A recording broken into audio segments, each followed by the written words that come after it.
net CNC ជាបន្តទៅទៀតបាទក្នុងនោះនេះគឺជាសេចក្តីរាយការណ៍របស់អ្នកងាររបស់យើងម្នាក់ទៀតនៅខេត្តស្វាយរៀងគឺលោកសុជាតិធ្វើសេចក្តីរាយការណ៍ពីទីនោះបាទអាឡូលោកសុជាតិអាឡូវាសួរកញ្ញាឋានៈសូមគោរពទៅដល់ទូតជនរបស់ CNC ពីចម្ងាយផងដែរបាទជំរាបសួរលោកសុជាតិចាអរគុណលោកសុជាតិបាទយ៉ាងម៉េចទៅអាកាសធាតុនៅខេត្តស្វាយរៀងព្រឹកនេះបាទសូមអរគុណលោកយុសម្រាប់ព្រឹកនេះធាតុអាកាសនៅខេត្តស្វាយរៀងបាទផ្ទៃនៃស្អាតល្អលោកយុបាទពីយប់មិញមានភ្លៀងទេបាទពីយប់មិញមិនមានភ្លៀងទេលោកយុបាទអរគុណបាទចំពោះព័ត៌មានវិញយ៉ាងម៉េចដែរមានព័ត៌មានអ្វីដើម្បីធ្វើសេចក្តីរាយការណ៍គ្រប់ជំរាបជូនប្រិមិត្តយើងបាទសូមអរគុណលោកយុសម្រាប់ព្រឹកនេះក៏មានសេចក្តីរាយការណ៍មួយផងដែរយើងពីជាបរដ្ឋនៅតំបន់ព្រំដែនគឺថាគាត់មានការព្រួយបារម្ភអំពីតម្លៃស្រូវដែលនាំចេញគឺមានការធ្លាក់តម្លៃបានថាជារៀងរាល់ថ្ងៃបាទគេសង្កេតឃើញមានរថយន្តដឹកស្រូវប្រភេទធំជាច្រើនគ្រឿងបាននាំគ្នាដឹកស្រូវពីប្រទេសកម្ពុជាយើងយកទៅលក់ឲ្យឈ្មួញជនជាតិវៀតណាមតាមផ្លូវលេខ 314D ពីចំណុចផ្សារប្រសូតរហូតដល់ចំណុចប្រឡាយស្ថិតនៅក្នុងភូមិសាស្ត្រឃុំថ្មីស្រុកកំពង់រោងបាទខេត្តស្វាយរៀងហើយបើតាមប្រភពព័ត៌មានពីប្រជាពលរដ្ឋនោះបានដឹងថាប្រភេទស្រូវ ER ដែលប្រជាពលរដ្ឋនិយមធ្វើក្នុង1គីឡូក្រាមគឺថាឈ្មួញទិញតម្លៃត្រឹមតែ 4,300 ដុងគឺថាស្មើនឹងពី850រៀលទៅ900រៀលតែប៉ុណ្ណោះហើយចំពោះការធ្វើស្រែវិញក្នុងរយៈពេល1ឆ្នាំហ្នឹងគឺថាអាចធ្វើបានពី3ទៅ4ដងហើយផលពី3ទៅ4តោនក្នុង1ហិកតាក៏ប៉ុន្តែបើធ្វើល្អបានផលពី5ទៅ6តោនក្នុង1ហិកតាផងដែរហើយទោះបីជាយ៉ាងណាក៏ដោយក្រោយពេលដែលប្រមូលផលស្រូវហើយនោះបាទក៏មានប្រជាពលរដ្ឋខ្លះគាត់ក៏បានត្អូញត្អែអំពីការខាតបង់ប្រាក់ចំណេញទៅវិញដោយសារតែបញ្ហាចំណាយធំជាងចំណូលពីព្រោះតម្លៃជីចេះតែឡើងថ្លៃពីមួយថ្ងៃទៅមួយថ្ងៃហើយដោយក្នុង1ហិកតាត្រូវចំណាយទុនសរុបទាំងថ្លៃជីទាំងថ្លៃភ្ជួររាស់ចូលកាត់អស់ថវិកាប្រមាណជា20លានដុល្លារគឺថាស្មើនឹង4លានរៀលហើយម្យ៉ាងទៀតប្រជាពលរដ្ឋគឺថានៅខ្វះខាតថវិកាក្នុងការជំពាក់បំណុលថ្លៃជីដូច្នេះហើយជាសរុបមកវិញបើក្នុង1ហិកតាទទួលបានផលពី6តោនទើបអាចបានផលចំណេញខ្លះបើមិនបាន6តោននោះទេគឺអាចមានការខាតបង់ជាសំខាន់ហើយនៅពេលយកទៅលក់ឲ្យឈ្មួញវៀតណាមគឺដែលចូលមកទិញទៅតាមទូកនៅជាប់ព្រំដែនគេឲ្យតម្លៃទាបហើយលោកសុជាតិចានឹងខ្ញុំសូមបញ្ជាក់មួយសារទៀតពាក់ព័ន្ធទៅនឹងអ្វីដែលជាបញ្ហាកង្វល់របស់បងប្អូនប្រជាពលរដ្ឋយើងនាពេលបច្ចុប្បន្ននេះគឺអ្វីដែលតាមសេចក្តីរាយការណ៍របស់លោកសុជាតិអំបញ្ញមិញបាទដូចបញ្ជាក់ថាពាក់ព័ន្ធទៅនឹងចំណាយថ្លៃដើមរបស់គាត់មានការកើនឡើងចឹងណាចាបាទជាការពិតហើយកញ្ញាឋានៈអញ្ចឹងថាតម្លៃក្នុងការធ្វើស្រូវ ER ត្រូវប្រាំងហ្នឹងគឺថាចំណាយច្រើនបាទគឺក្នុងហិកតាគឺគាត់ចំណាយអស់ប្រមាណជា4លានរៀលឯនោះ4លានរៀលចានេះសម្រាប់ឆ្នាំនេះចុះឆ្នាំមុនបងប្អូនយើងចំណាយអស់ប៉ុន្មានដែរបាទសម្រាប់ឆ្នាំមុនគឺថាក្រោមនឹងបន្តិចបាទដល់ពេលសំខាន់ទៅលើតម្លៃស្រូវគេឲ្យតម្លៃទាបហើយម្យ៉ាងទៀតប្រសិនបើស្រូវហ្នឹងมันមានជំងឺបានន័យថាมันមានសត្វល្អិតបំផ្លាញឬក៏កាត់ជំងឺផ្សេងទេអានោះជាបរិវត្តយើងចំណាយតិចជាងហ្នឹងប៉ុន្តែបើសិននៅក្នុងករណីមានជំងឺទៀតនោះជាបរិវត្តយើងក៏គាត់ត្រូវចំណាយទៅលើថ្លៃថ្នាំទិញដើម្បីបាញ់សម្រាប់សត្វល្អិតផងដែរចាហើយតម្លៃចាសំទោសសំកាត់បន្តិចតម្លៃ1គីឡូក្រាមឥឡូវនេះបងប្អូនយើងលក់បានចន្លោះពី850ទៅ900រៀលអញ្ចឹងណាចាកាលពីឆ្នាំមុនបានប្រមាណដែរលោកសុជាតិចាបាទឆ្នាំមុនហ្នឹងគឺកន្លងមកគឺបានត្រឹមតែ850រៀលទេកញ្ញាបាទឥឡូវបាន900អញ្ចឹងថាឡើងបាន50រៀលបានប៉ុន្តែចំពោះការចំណាយដោយខ្ញុំបានជម្រាបអញ្ចឹងគឺថាចំណាយទីមួយគឺសម្រាប់ស្រុកខ្មែរយើងគឺថាត្រូវចំណាយទៅលើការដឹកជញ្ជូនបាទអញ្ចឹងគឺឈ្មួញត្រូវតែទម្លាក់តម្លៃហើយម្យ៉ាងទៀតដោយខ្ញុំបានជម្រាបផងដែរបើសិនបើស្រូវដែលបងប្អូនប្រជាពលរដ្ឋយើងធ្វើបើបានផលល្អបាទពី5ទៅ6តោនហ្នឹងអាចចំណេញបានខ្លះក៏ប៉ុន្តែបើធ្វើក្រោមបានផលក្រោមនេះគឺថាมันអាចចំណេញបានទេហើយម្យ៉ាងទៀតពាក់ព័ន្ធទៅនឹងករណីនេះគឺថាបើសិនជាក្នុងប្រទេសកម្ពុជាយើងមានកន្លែងដែលអាចទិញស្រូវពីបងប្អូនប្រជាពលរដ្ឋយើងហើយយើងអាចនាំអង្គចេញនោះអញ្ចឹងប្រជាពលរដ្ឋយើងអាចនឹងមានលទ្ធភាពបានចំណាយចាតែនិយាយទៅបើយើងប្រៀបធៀបនៅភូមិសាស្ត្រនៅក្នុងខេត្តស្វាយរៀងបើដឹកមកចូលមកដល់ខេត្តផ្សេងដែលជាកន្លែងដែលមាននៅរោងម៉ាស៊ីនកិនស្រូវទំនើបនឹងនាំចេញទៅនឹងគឺវាអាចឆ្ងាយដែរបើយើងមើលការដឹកជញ្ជូនណាលោកជាតិតើធ្លាប់មានទេធ្លាប់មានអាជីវករនៅខាងក្នុងស្រុកយើងទៅទិញនៅដល់ខេត្តស្វាយរៀងនោះទេមានទេបាទព័ត៌មានដែលយើងទទួលបានយើងឃើញ มันเคยมีอาชีพกรมาติงหนึ่งอย่างเช่นตัวบัตรแต่ยังเคยอาชีพกรครั้งก็ประโมทติงมีทางไปเว้งกับปงจ้าเนี่ยครั้งที่ผมเรียนระดับจุดมาดอลทางสายเรียงในการจอบปริวารของได้ลงโจบันอย่างเช่นยังเคยทาชั่วโมงเวียดนามคือเรียนเอาทลายเชียงชั่วโมงในขนมสกยืงจังเดินเติบมีการออมใส่ใจกันแบบสั้นเชียงทางขนมสกยืงมีทางโรมาเซนกันเตอร์กดไอติงบ้านทำลายทลายเชียงเวียดนามแต่จังไอจะจีบรอดยืงบางวันที่การออมใส่ใจมุ้งไอยกมาลงกับไว้เยอะเฮ้ยยังกันเชียงเกาหลงของได้แบบนั่นคือจีมชื่อว่าดอลลาร์ให้นะเป็นสันบัตหาคางสกขนมสกบ่ยืงลูกประโมติงหายกันเจียงกอลุนังวีบานกามบานกระตุนังวีในขนมสกบ่ยืงตีให้ปุรกรรมบานในขนมสกบ่ยืงตีก็มันแต่วีสำคัญตอนแต่ท้าการดักกินจูน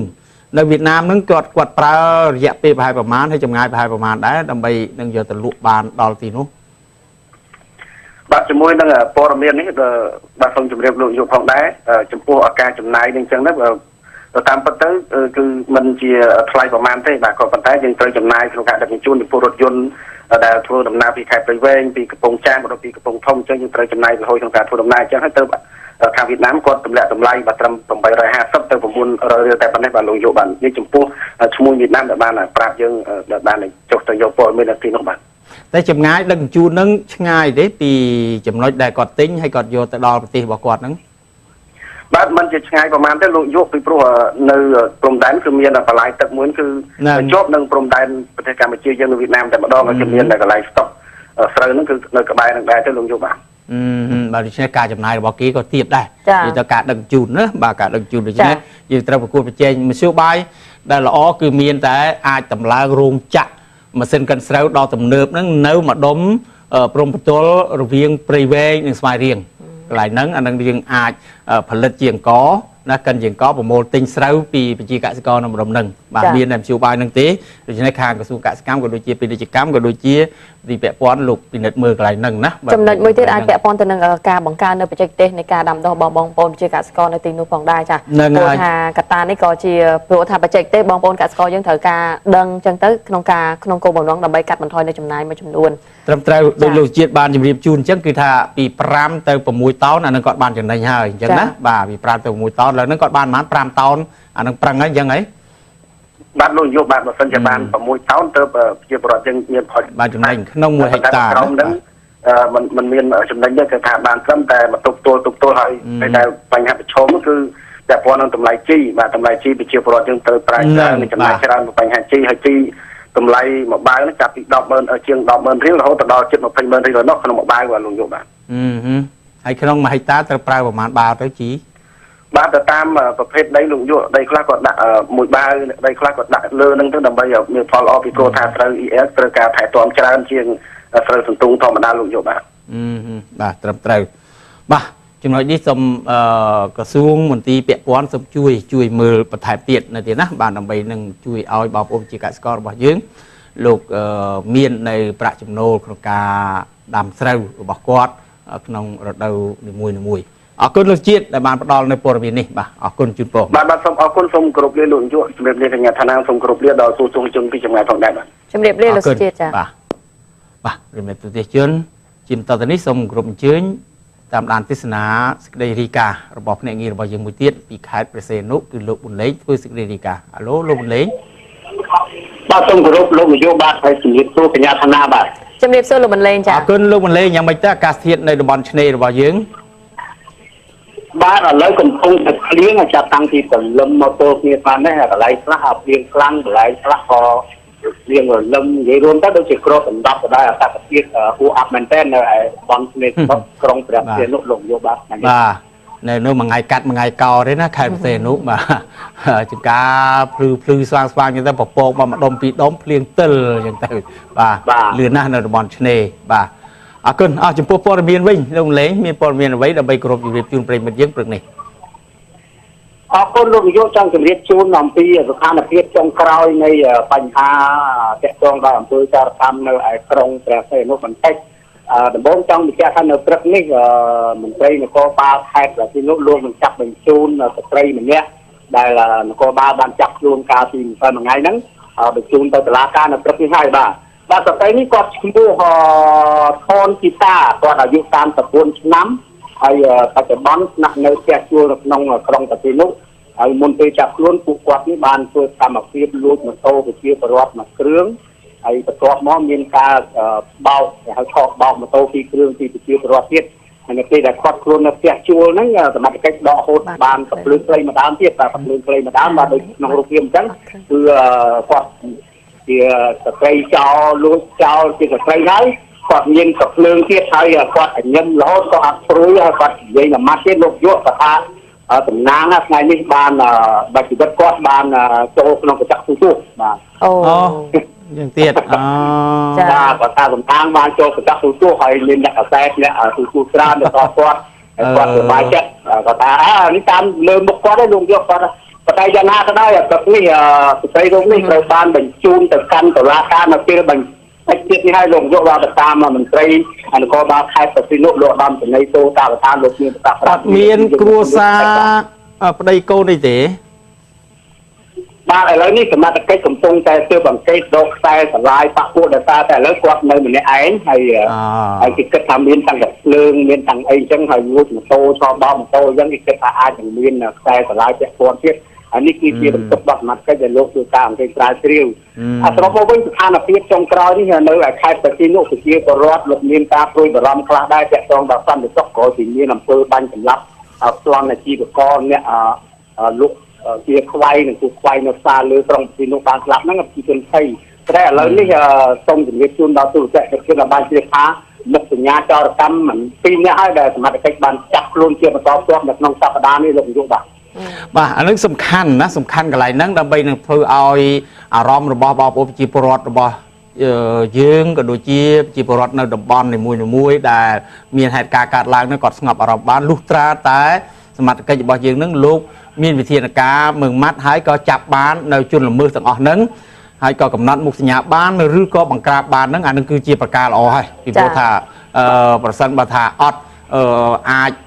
ចាប់បានឬក៏បង្ក្រាបបានទេអានឹងគឺធ្វើឲ្យគាត់មានការព្រួយបារម្ភតែបើថាចាប់បានបង្ក្រាបបានយ៉ាងដូចនេះអានឹងគឺថាគាត់អាចស្ងប់អារម្មណ៍បានព្រោះគាត់ទុកចិត្តលើសមត្ថកិច្ចអាចនឹងធានានឹងរក្សាបាននៅសន្តិភាពសុវត្ថិភាពជូនដល់ពួកគាត់ហើយនឹងបង្ក្រាបបាននៅបទល្មើសជនល្មើសផ្សេងៗនោះទៀតណាបាទអរណាអរគុណលោកម្លេងក៏ជូនពរដល់សមាជិកប៉ូលីសនៅខេត្តប្រសិទ្ធនុដែលខិតខំប្រឹងប្រែងក៏ដូចជាធ្វើការងារទូនីតិរបស់ខ្លួនយ៉ាងមានប្រសិទ្ធភាពនៅក្នុងការបម្រើជូនដល់បងប្អូនជាពលរដ្ឋរបស់គេនៅក្នុងខេត្តនេះណាអរគុណជូនពរលោកម្លេងបាទអរគុណសូមគោរពលាលោកនាយកបាទអរគុណបាទពីមេទស្សនិកជនកម្មវិធីយើងសូមអនុញ្ញាតសម្រាប់ក្នុងវគ្គនេះត្រឹមប៉ុណ្ណេះសិនបាទតិចទៀតយើងនឹងវិលមកជួបគ្នាក្នុងវគ្គថៃៗទៀត